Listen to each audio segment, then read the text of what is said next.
The Halal Times, the voice of Ummah. The United Kingdom, especially cities like Cambridge, has long been regarded as one of the safest and most desirable destinations for international education and travel, holding a prestigious reputation.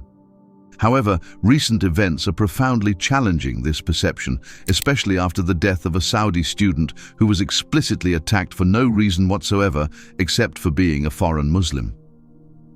On a quiet Friday in Cambridge's Mill Park, a devastating incident unfolded.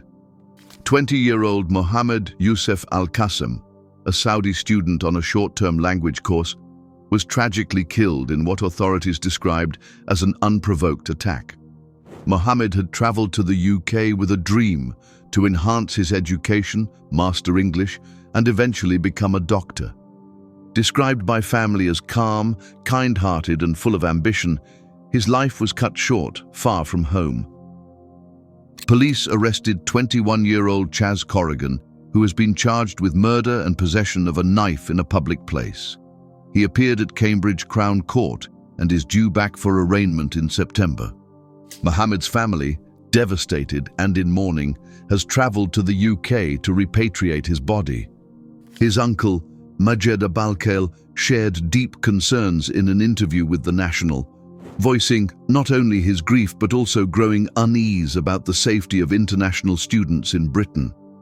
He expressed frustration with what he sees as an eroding system of public safety and justice in the UK, once a beacon for Arab families seeking quality education in a secure environment. Britain is rapidly losing its global reputation, not just as a centre of education, but even as a travel destination. Sadly, Britain is becoming a symbol of lawlessness, insecurity, and government failure, and this perception is spreading fast among people of all backgrounds. These sentiments are echoed in private discussions and social media circles, particularly in Arab communities, where many are now re-evaluating their travel and study plans to the UK. Mohammed Yousef Al-Qassem's tragedy is not an isolated case. Just a week earlier, another young student, 19-year-old Mohammed Afzal, lost his life in a fatal execution in Bury. Such incidents are painting a troubling picture of violence and vulnerability, especially for minorities, women, and visibly religious individuals. Official data underscores this concern. According to the Home Office, hate crimes targeting Muslims rose by 25% in the year ending March 2023, with Muslims being the most targeted religious group, accounting for nearly half of all religiously motivated hate crimes. In England and Wales, the 2023/24 reporting year recorded 3,866 hate crimes against Muslims, a 13% increase from the previous year's 3,432 incidents. Tell Mama, a leading organization monitoring anti-Muslim hate, reported 6,313 incidents in 2024 alone, a 43% increase from 2023 and a 165% rise over 2 years, marking the highest number since its inception in 2012. Knife-related incidents alone reached 22,000 cases, nearly doubling from 2015.